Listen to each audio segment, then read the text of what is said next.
have started recording, Oh, just good. to warn you. Okay. Is that just to test the levels or just to show our incompetence? No, I think we'll... It seems to be a done thing on some of the podcasts I listen to, that every podcast seems to open in a more random way. So it's like a soft start. Yeah, perhaps we ought to do that. So of course, we should be starting with 3 minutes of adverts for shitty for real Shopify. crime. Oh, is it Shopify? Shopify, and usually something Babbel or Duolingo-y, something language related. You listen to different podcasts to me then, don't you? Yes. I think that's obvious to say. Or the other one is, hi, I'm Jeff Dull from the BBC. I commission podcasts on the subject of dullness. I create some of the most interesting subjects on podcasts on the subjects of dullness, which means I've probably failed in my job. So why not have a look at BBC Sounds, which you obviously do because you're listening to this sodding podcast. Oh, right. Hello. Hello. Sorry. Should we start now? Do you know what? I hadn't intended any of that. It just came out. Yeah. Hello, everybody, and welcome to Albumble, where we review We review the podcasts that nobody needs to listen to. Yeah. Do you know that'd be a good idea? No, it wouldn't. It would, because then you'd only have to listen to one podcast rather than hours of lots of podcasts and then decide you don't like them. In this meta world that we live in, I'm sure somebody is already doing a podcast about podcasts. Yes. Right. And I expect somebody else is doing a podcast about podcasts about podcasts. Yes. Yes, this is Albumble, where we review the albums we possibly didn't get round to doing the first time round. I'm Anne. And I'm still not. You're still not. Although the boobs are coming along quite well, which might just be a result of how much bread I've been eating recently. Okay. Do we have any news from past... I have one piece of news. Go on, you crack on. So I'm starting to think Dan has listened to this podcast, because ever since we had him on, not like personally, he's decided this was the big push. So he released some new stuff last week, and apparently there's an album incoming. There's usually literally an album on so the way when he from said stop voting for me on the other week, he did really mean it. Yeah, I guess he did, because I'm sure he's got some shows in Belgium later this year. Oh, right, okay. But no, I haven't heard what everything. I'll have to go and have a look. I think I've listened to it once. I can't actually remember it. I don't think I was actually actively listening. It was just a bit disappointed there. Given how many things by him I like on, or is in my like songs on Spotify. A bit disappointing it didn't make it to release radar. Okay. But then again, Spotify seems to be a bit shit at doing things like that. So. Right. So that's the end of that then. Okay. So we are here Bandcamp are better. Oh, are they? Bandcamp are quite good at sending me emails about people I've bought music by before. Well done, you. Yes, well done, Simon. No one's going to get that joke. Right. So we are here to review the 2022 album, I think it is, Fryslân by Eurovision winner asterisk Oof. Joost Klein. Well, he won in terms of how about music that was streamed and fans and things like that, because he's definitely outsold everybody else who did Eurovision last year. Yes. So which isn't really a surprise. No. So he lost and won. Yes. So we're here to what is now his last album. Although, as I said, there is an album. His most recent album. Yes, that's the word I was looking for. Although there is another album in the offing very soon. Yes. Yes. Okay. So shall we have a little peruse through? We can have a walk through.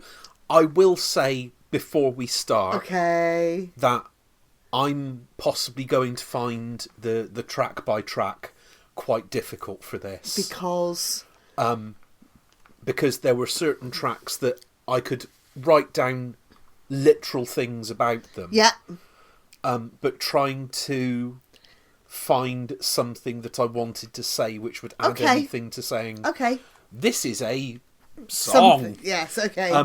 Trying to find anything I want to say that. So I might be a bit short on what I want to say.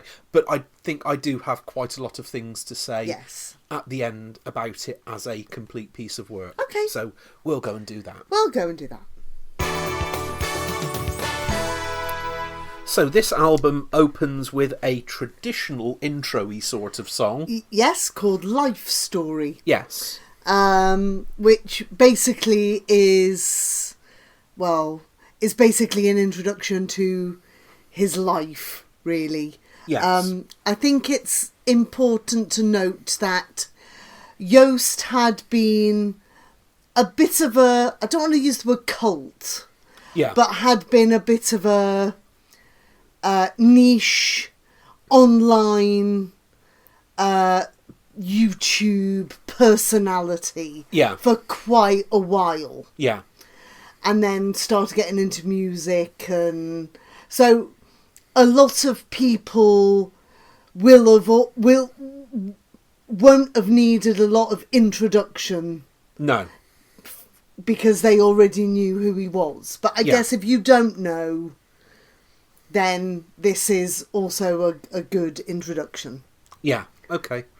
Obviously, this touches on a lot of the themes that EUROPAPA touches upon. Yes. So it is, it does have some interest there, and I was quite surprised how sort of down-tempo it is, because I suppose I'm used to him being quite energetic and manic, but there's a mixture of tempos throughout this album. There's a definite range of stuff, and I think that's possibly indicative of the fact that he kind of did the when he started. He was doing a lot of the kind of rappy R&B of electronic stuff. Yeah. And I think as he's got older, even though he's not actually very old, he started experimenting with other genres, which this kind of dips in and out of. It's also interesting in this song, he forward references lines that appear in other songs on the album. Yeah. Which kind of links things together, and then obviously ends with the phone call. Yeah. Which I don't know whether you understood the phone call. Not enough, I don't think. So it's basically him phoning up mental health services saying, I need an appointment, and the woman on the other end goes, 2 years. Oh, right. And basically this is him saying, leading into the fact that, it's not just in the UK that health services are struggling. It is everywhere. Yes. And as we go on through, we see some of the struggles that he's had.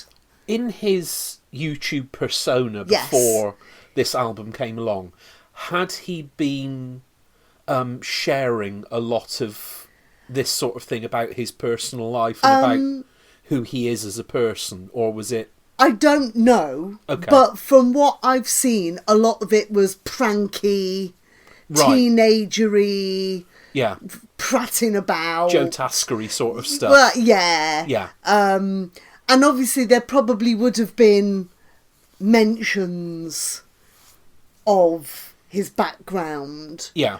And possibly as he got more famous, people dug into his life. Yeah. But I think this is also this album is all about him talking about that on his own terms. Yeah. In it with like this happened, I've dealt through it, and this is how I feel about it. Yeah. It's kind of like, not that it's ever done and dusted, but it's like I've gone through some thinking, and I've gone through some... This is the processing, isn't it? Yeah. And then this is kind of the outcome. Yeah. Almost. He was actually called Unicorn Joost. And Horn Joost was his internet personality. Yeah. Okay. So that phone call obviously takes us into the hold music, or Wachtmusik. Yes. Which also is talking about, being ill and getting through things, and we start to get lots of itty-bitty cultural references. Yeah. So there's a reference to Minecraft. Yeah. And the film Madagascar. Uh-huh. It's also the first big mention of the fact that his mum and dad had died, because he uses a very interesting word. He says he calls himself a bastard, which obviously has a double meaning. Yeah. Because obviously when you're like out of... I don't think he kind of means out of where. I think he means like orphan almost. But he also could be saying that he's a bit of a dick. Yeah. Okay. So yes, and obviously that's got all of the sped up bits. Yeah, I wasn't overly fond of the chipmunk vocals. Well, I think that's... I realised that musically this back references a lot of stuff from 25 years ago. Yes. Which is obviously when Scooter were at their peak, and all the Dutch acts that they were stealing things from were at their peak. Yeah. So I get where it comes from. It's just I was there when it was happening originally. Yes. So okay. Yeah. And then we go into a similarly themed song called PTSD. We do. So this is quite a kind of, I don't want to say trancey, but it's very very fast. Yeah. But not in a frenetic way. No. And has the kind of serious message about having PTSD, having mental illnesses, but also with a slight undercurrent of distrust of the pharmaceutical industry. Oh, right, okay. Because he talks about having different kind of talking therapies rather than being given pills. Yeah. In a way of pills are just going to get rid of the symptoms. They're not actually going to get rid of the problem. Yes. Yeah. I think a lot of this might be going off track a bit. Go on. I think a lot of the current issues that we have as societies with mental health are down to the fact that we are becoming less connected with people on a face-to-face basis or in real life, and we are spending all our time looking at screens, getting wound up about things on screens that perhaps we don't need to expose ourselves to. So I get where that point of view comes from entirely. Because Joost himself has had from everything that happened to him, which we'll get on when the song that deals with this kind of went down a self-medicating route, should we say. Yeah. Not difficult in the Netherlands. No, not very difficult.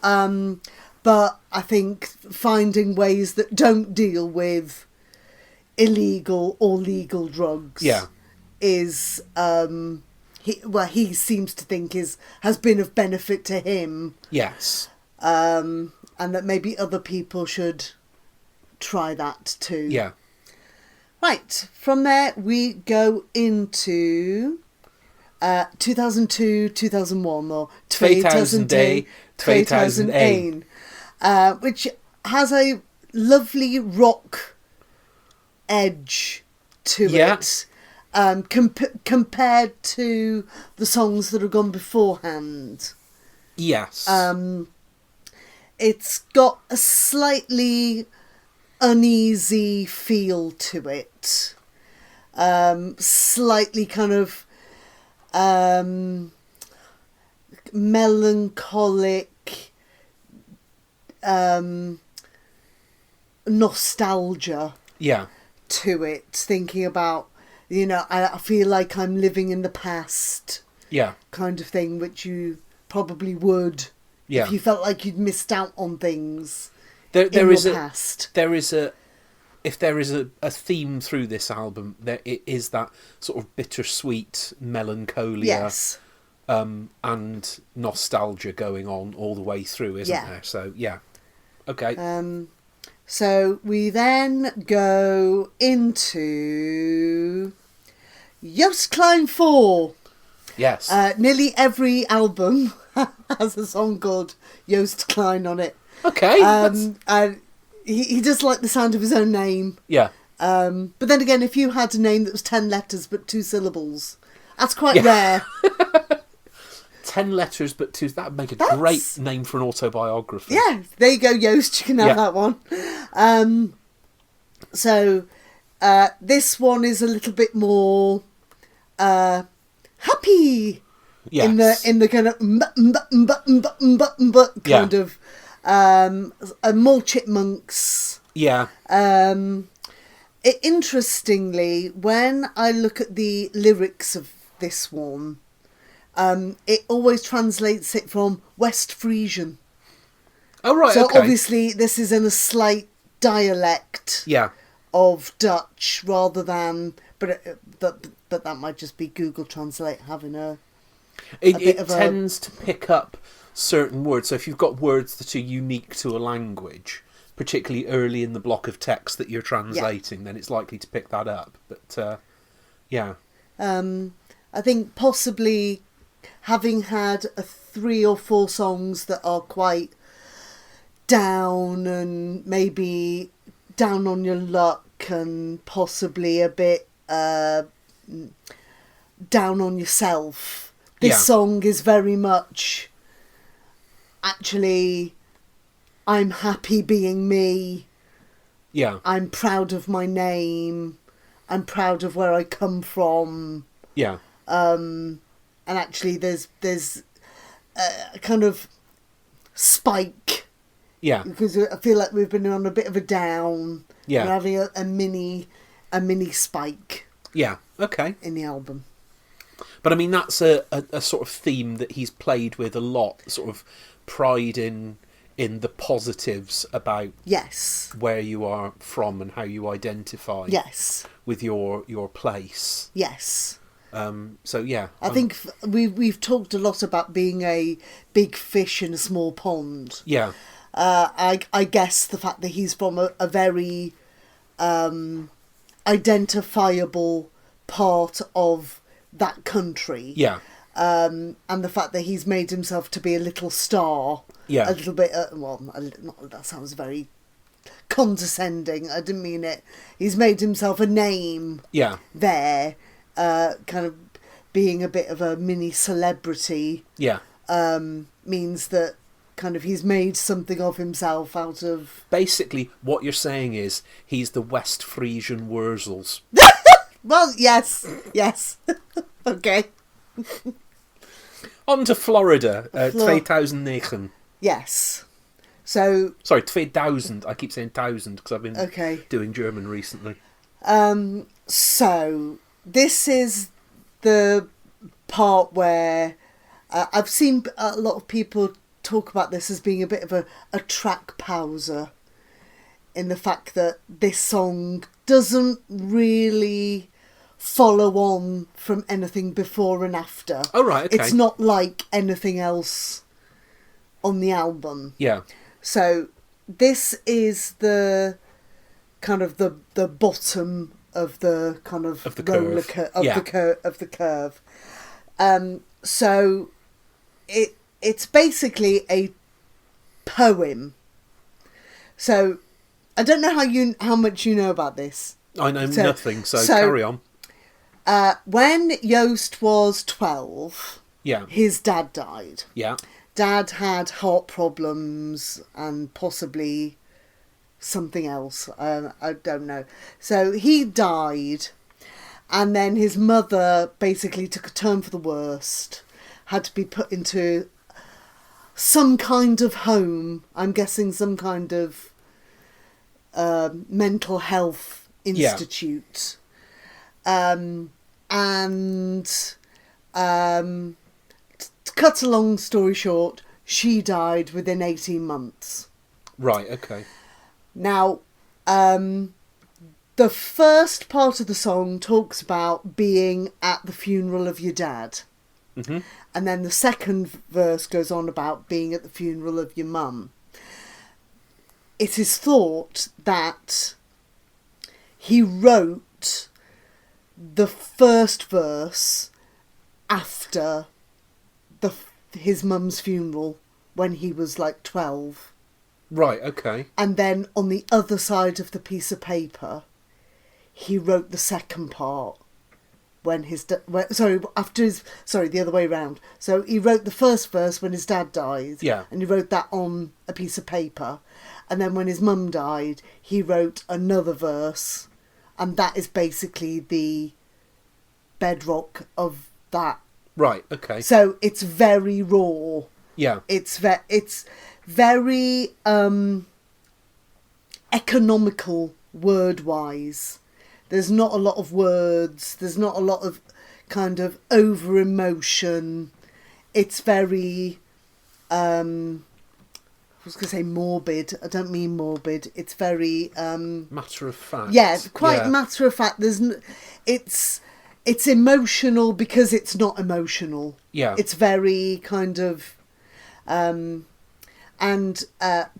when Joost got chosen to do Eurovision, when people started looking at videos of him, this one was the one that people kind of clung on to a lot. Yeah. Because there's videos of him doing this song at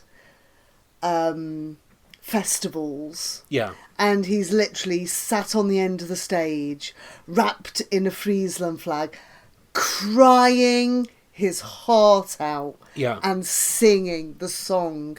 And everyone else in the audience is crying their eyes out and singing it along. And but it's like that for him is how he gets through things. Yeah. And actually the fact that a lot of that that's effectively fear and love, gigantic group therapy going on, isn't it? Which is some of the things that you then got in EUROPAPA. It's almost like somebody from the EBU could have listened to this album and gone, I think we might need to treat this lad with a little bit of care and a little bit of attention because, you know, he's been through stuff. Yeah. So basically take this album, condense it down into 2 minutes 40. Yes. And that'll do for us. Yes. So, yeah. So, yes, it's a very... striking song. Yeah.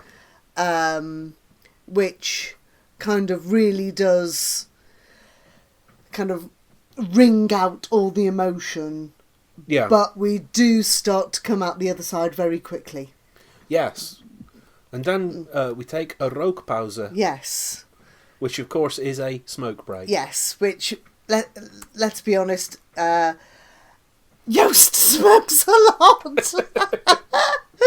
And I think it's smoking as in cigarette smoking. I don't think it's the other... Well, it might be, but I don't think so. It's a song that sounds like a hoedown. Yes. And you're guessing he's doing that sober? Yeah, well, maybe. Okay. This song seems to be the one a lot of Joost fans don't like as much because it is quite out of the oeuvre. I sometimes wonder if this maybe might also have been a leftover from his parents maybe this was something him or his grandparents, that kind of Yeah. country music. Yeah. You know, if I think about my grandma, she loved Brendan Shine and you know, the Irish country thing. The West Coast of Ireland, all that stuff. He's got the West Coast of the Netherlands. Yeah. Whether, you know, they like that. But also it's a bit like he needed a fag after having all that spoken therapy. Yeah, okay. So then we go into Fryslân Bop. Yeah, Fryslân Bop with Jack Parrow, who is a South African. Oh, right, okay. I hadn't... Hence why in the last bit it goes about the Cape Town Bop. Ah, okay. Right, okay. Yes. I had wondered that. But, now, the best thing of this is, did you notice the earworm at the beginning? Do, do, do, do. Do, do, do, do, do, do, do, do. You see, I thought the intro was a parody of sort of South London grime artists, sort of Stormzy, people like that. Whether it was sort of going after that sort of... Well, the interesting thing about that is that is actually the beginning of a children's TV song in the Netherlands called Zai, which means to sow. Right. Which was actually set in Friesland. Yeah. So I'm kind of guessing that this was maybe something he watched when he was a child and associates with Friesland. But I mean, as an oral marker for something that, this is a song about Friesland, here is something that was set in Friesland. Yeah, it works. Yes, because it is about, you know... He's been obviously bopping to Friesland things for a very long time. I've also written down about this. I'm sure it has a hilarious video. Yeah, well, actually, this song did go slightly, quote-unquote, viral. Because Joost made a dance routine for TikTok. Oh, okay. Which people then copied because they're like sheep. Oh, yeah. One interesting note on this song is it talks about the Elfstedentocht. Oh, I know that. That's a cycle race. It's a skating event. Oh, the ice skating thing. Yes. Yes, because there's also a record about that made by Public Service Broadcasting. Oh, well, there you go. Which has lots of commentary from the event on there. So that's a skating event, as in on river skating event. Which unfortunately hasn't happened it won't have nearly done for 30 years. Yeah. Because nothing's happening to the climate, honest gov. No, the I'll veer off slightly here for a moment. The Public Service Broadcasting song about that was a Record Store Day release. Which must have been about 10 years ago now. Oh, good. But yeah, it's a very interesting record. Anyway, as you were. Now we go into Pink Pop, 1983. Yeah. So this is the Scar song. Yeah. Yeah.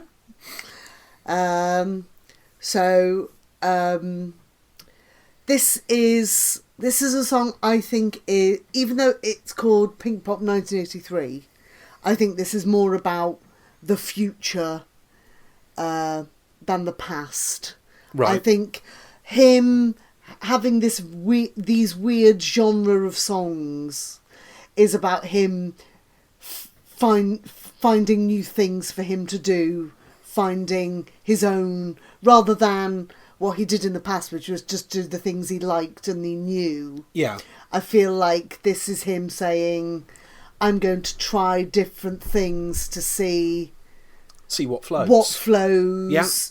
Not everyone's going to like it, but it is nice to see that he is willing and able to do different styles of music. Yeah. But it's not like what's the word I'm looking for? It's not ska. It's ska, but it's not. It's not like Selector or madness. No. Or it's got its own... Yeah. I don't know if there was ever a Dutch ska scene. I don't know if they ever... It's not something I've come across thus far, so... But maybe that's something I don't know about that's... It's quite interesting, because when you look into the history of music that's not in the English language, you see quite a few periods that they go through. That French music is quite like this as well. French has always had quite a strong homegrown music industry about it, and with I know more about Flemish music than I do about Dutch music, but there's a lot more times in the history of what's been popular in Vlaanderen that means there isn't very much homegrown stuff around, and it's since I've been interested in it, the proportion has been much higher, and there's been a lot more homegrown music around. And that's been a lot more accessible. I don't know whether that's... I don't know if they have any rules like the Canadians do about having homegrown stuff on the radio and that I guess sort of thing. Also as well in relation to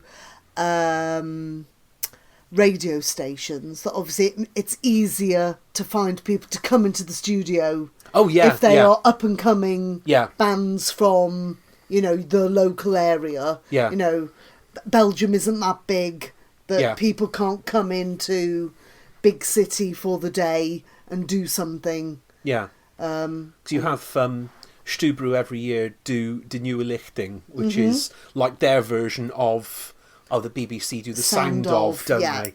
Which the last few years has been who? Ross. Well, it's really interesting. So when the BBC started doing sound of, which I think was about 2008, 2009, somewhere around there, you look at the people on the list and how many of them have gone on to have careers, and then you look at what they were doing in the sound of poll 4 or 5 years ago, and you think none of these acts ever really broke through.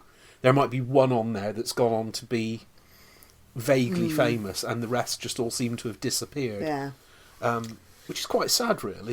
But perhaps suggests that they're going for the wrong sort of acts. Anyway, should we carry on? Track 10 is Offline. Yes, Joost has a very unhealthy obsession with the Crazy Frog. Nothing wrong with that. There's nothing.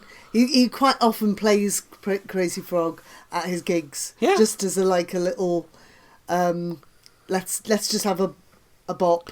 But if you think of how old he is, well, yes, and how absolutely ubiquitous that would have been around the time that he was first becoming aware of music and culture and everything that's around him, and it was inescapable, especially on continental Europe. And going in with Crazy Frog as well, that is also wholeheartedly tied into something else Joost absolutely loves, which are telephone ringing tones. Oh right, okay. Because he will often make telephone klingelturners of his songs available so people can have them as his, I think at one concert he even said telephone ringing tones is the greatest art. Anyway, so after a brief mention of the Crazy Frog, we go straight into Straight Outta Compton. Crazy motherfucker named No, I can't even say it now. Crazy motherfucker named Joost Klein, which apparently is in Straight Outta Compton. Yes, it is, But not quite a street. So there's lots of other references going back to the PTSD from bullying, Robine detergent. Oh right, okay, And my favourite mention, which is a duo called Kutumbi. Okay. Which I can only describe as, imagine if Morecambe and Wise had done Little Britain. Oh, right, okay. Because basically they created a lexicon. Yes. Sorry. A lexicon of words and phrases, which then became ubiquitous in the Dutch language. A bit like people say things like, computer says no. Yes. And, no. And a bit like Morecambe and Wise going, it's all the right notes. Just not necessarily in the right order. Yeah. Because they were a slightly older gentleman, but they were on for almost into the 2000s. Right, okay. So they were on for a very long time. Again, something that Joost would have grown up with. Yeah. Again, slightly more rocky, this song. It's got like the guitar riff to it. Yeah. A lot of people don't like this song, which I think is a little unfair. I don't think it's that bad. I perhaps it's a language thing, but I don't understand why, if you're a fan of Joost as an artist, why there is anything on this album that you would say I like, I dislike. Yeah. Because surely there is everything on there is at a level where you're saying, this is something I understand, this is something I'm into. Obviously you have favourites and least favourite tracks on albums, but I would have thought, I don't get why people would take against anything on it, to be honest. No. Right, we'll go to number 11, and we have, Mama and Papa. So this is obviously another song about the death of his mum and dad. Yeah. But also talking about it from a kind of moving on from that. There's a lot of wordplay about the word Klein. Yeah. Saying that he was Klein. Well, when they died, he was Klein. Yeah. But he's still Klein now. Yes. But he's also grown up. Yeah. And kind of him hoping that what he's done has been true to what they would have liked from him. Yeah. Because obviously everything that he's done, they would not have known about. But I think it's also fair to say that his life would likely have taken a completely different course. Yes. If all of this hadn't happened at such a formative time in his life. Yes. I'm sure if he was asked would you have liked any of this to happen? Oh, I'm sure, but he has had to deal with. The problem is we have obviously the coexisting realities is a big Hollywood thing at the moment, very popular in superhero films. Yes. And parallel universes and all that sort of thing. Ultimately, we have to accept that for things that you can't synthesize in a laboratory, life is one course. There is, you can change things, you can change the direction you're on, but you are still moving in the same direction. And to say, oh, what would have been if? Yeah. I think is one of the most pointless things that you can do. Anyway, carry on. We go on to antwoord, answer. So this is featuring gladde palling, which means smooth eel. Lovely. So this is another song that Joost fans aren't so keen on, which I don't get. You see, I'm less of a fan of this, but probably for a completely different reason to everyone else. But carry on. So it's got the kind of slightly grungy guitar. Yeah. It's slightly repetitive in the chorus. Yeah.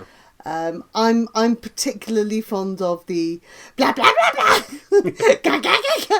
when he's talking. I quite like that bit. It's like, are you really listening? Wake up. I'm just going to say random things at you. Yes. So what did you think? I as a song, I found it fun. As I said, there's nothing on here I'm really taking against. Yeah. I thought the production gimmick on the beats, where the production of the actual music drops down when the beat goes in, which happens about halfway through and carries on for far too long. That's a short thing. That's not something that you carry on for 8 bars or something, like whatever it actually goes on for. Yeah. And the sort of dance breakdown in the second half of it. Yes. I quite enjoyed. Yes. So musically, I like the fact that this is all over the place. Yes. Yeah, the second half, it does kind of go... Yeah. It's almost like the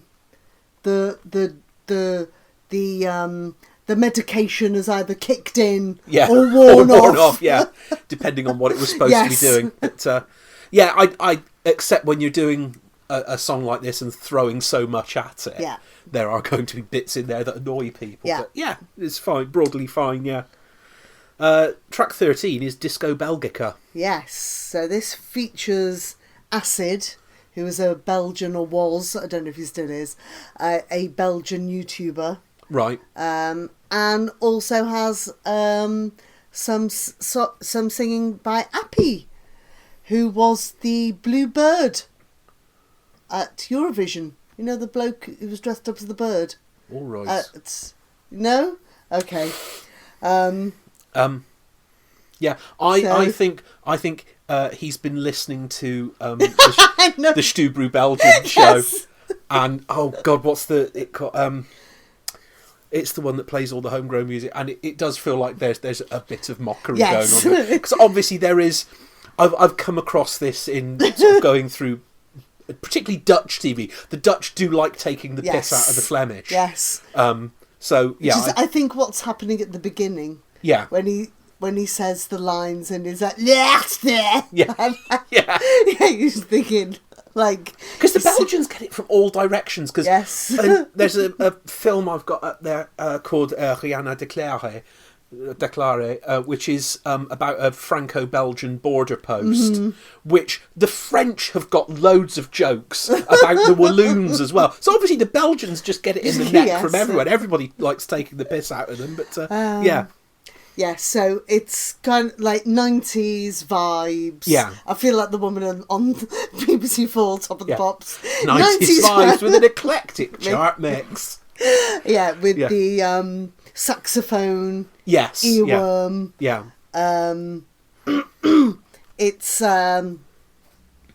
It's slightly...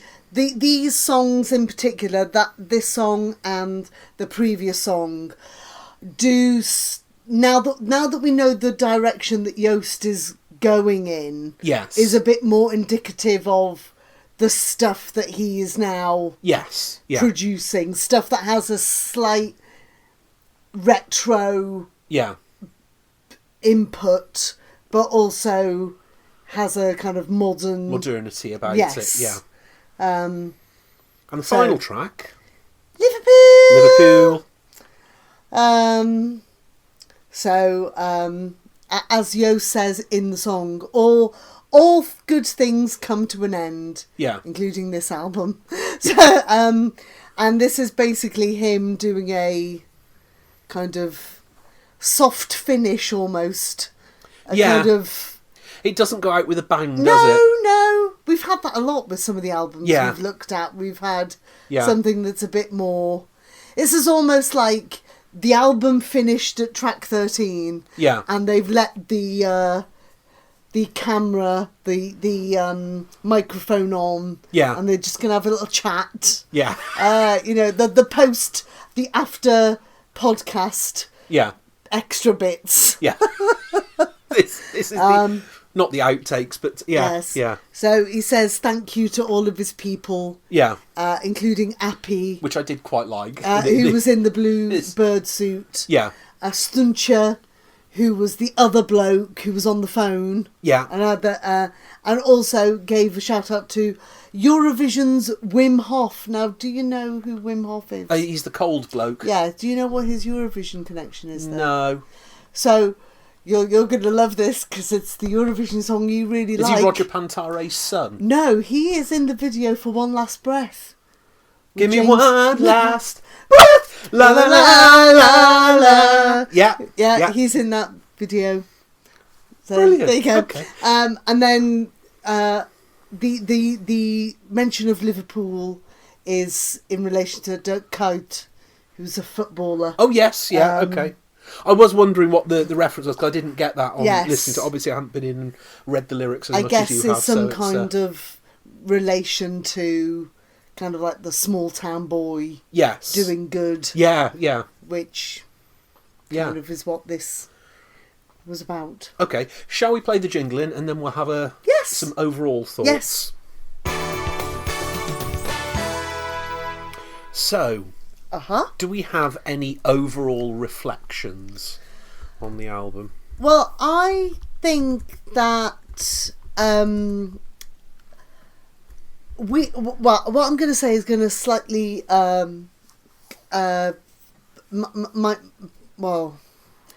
it might knock you off a little bit. Right. Because I think this album is best listened having listened to everything else. Right, okay. So you're saying that this is an album that requires homework? Well, no, what I'm saying is that if you listen to his previous albums and EPs, which I have and did do in order, you can see an evolving of him and his art and his journey. And this is kind of the beginning of him kind of coming out of himself, finding what his purpose is, what he wants to do.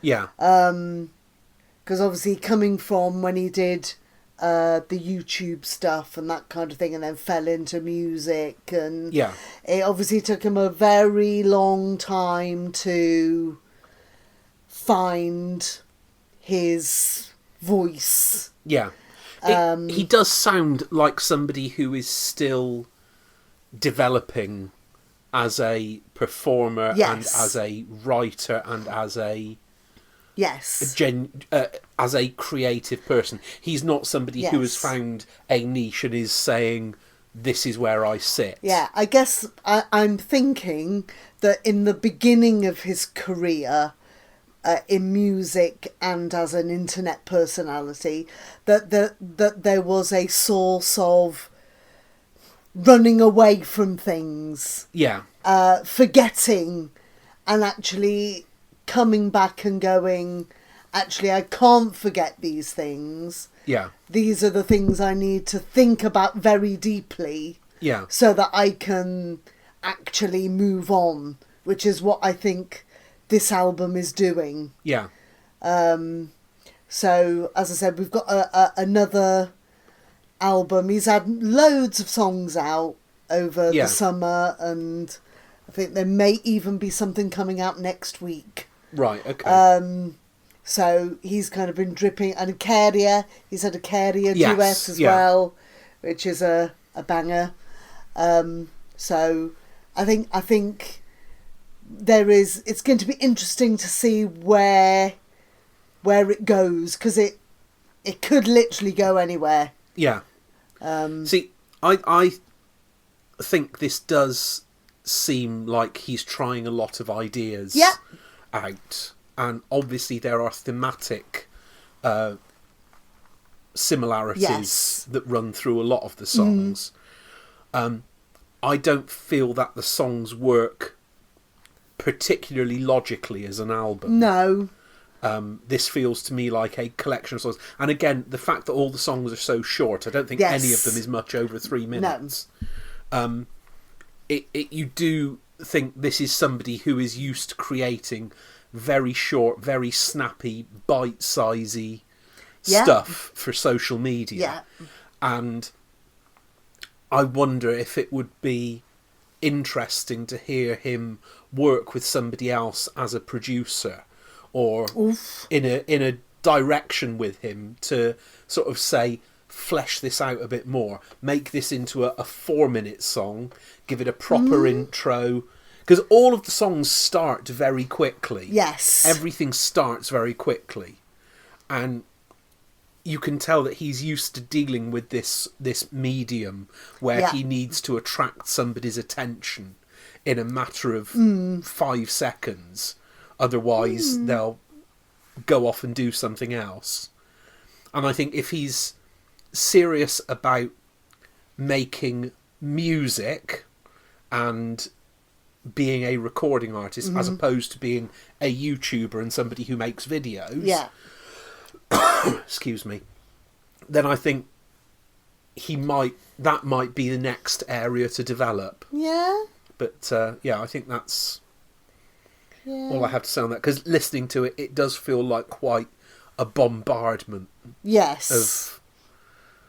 Of things going on, and it also sounds in a couple of the songs that he gets a little bit bored with the idea after a couple of minutes, and then he's looking for a logical out. Yes. So yeah.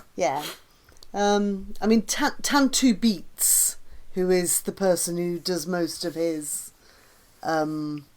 production things, they've been together as a team for a while, but I also get the feeling that both of them at the same time are trying to kind of work things out and find a kind of happy way between the both of them. Yeah. Be interesting to see if they not part company. I don't quite mean it like that. But maybe kind of. It would be good to hear them both grow as as people making this sort of thing, because I think if there's something that he can give a bit more space to breathe, there is huge potential there. So, okay. Of course, Tantu Beats as well has a sideline of the Tantu Timer. He makes like cooking timers. They're like little boxes. They're on sale now. Are you on commission for this? No, it's like the most random thing. There's like pictures of him with his dad on YouTube making these little boxes. It's just bizarre. Okay. Well, I say cooking timers. They could be timers for anything. Right. But yeah. Anyway, random. Okay. Right. So that was Joost Klein. Yes. And we've talked about it for far longer than the album actually is. So that's nice. Yes. Right. So, where are we going next? What's happening? What's happening? Too hot to sit on. I've been wondering about a number of things, and I saw something has recently been reissued on vinyl over the past few weeks. Okay. So I think we should head off in that direction. Okay, go on then. So we will go to, I think it's a 1997 album. Okay. Or it might be 98. It's somewhere around there. Late 90s. It's about the time that the Boots in Bristol stopped selling CDs. We are going to go for Tilt by the Lightning Seeds. Oh, nice! Which is Ian Brody's 1, 2, 3, 4. I think it's his 5th album. Might be wrong about that. I will be better prepared by the time we actually get to do it. You mean a Yolanda's Banjams? Yes. The Lightning Seed, which was repeated. Not that actual episode. There was a Yolanda's Banjam on CBeebies. That's been on for ages. I know. That's why I kept it on, because I thought I haven't seen that for a while. Yeah. Anyway, Anyway, for more TV tips, join us on the Screen in the Corner podcast. Yes. Sorry, my throat's gone completely. Okay, I'll let you stop talking. Yes, join us next time when we'll be talking about that. Yes, if you want to join in, find us on Bebo. No, Twitter. We're friends with Tom on MySpace. Albumble, or find us on Grindr. God. We're on Hinge. We're on your favourite and we're on Nextdoor. Most hated podcast. We're on Cat providers. I bet there is actually. We're on Fiddle. Claptrap. We're on. No, that sounds really wrong. Oh God. We're on steroids. We're on medication. We're on the bus home. Yeah, we're on top of the world. Yeah, looking down on creation. Right, should we go away? No, you go away. I'll go away then. Bye. Cheerio.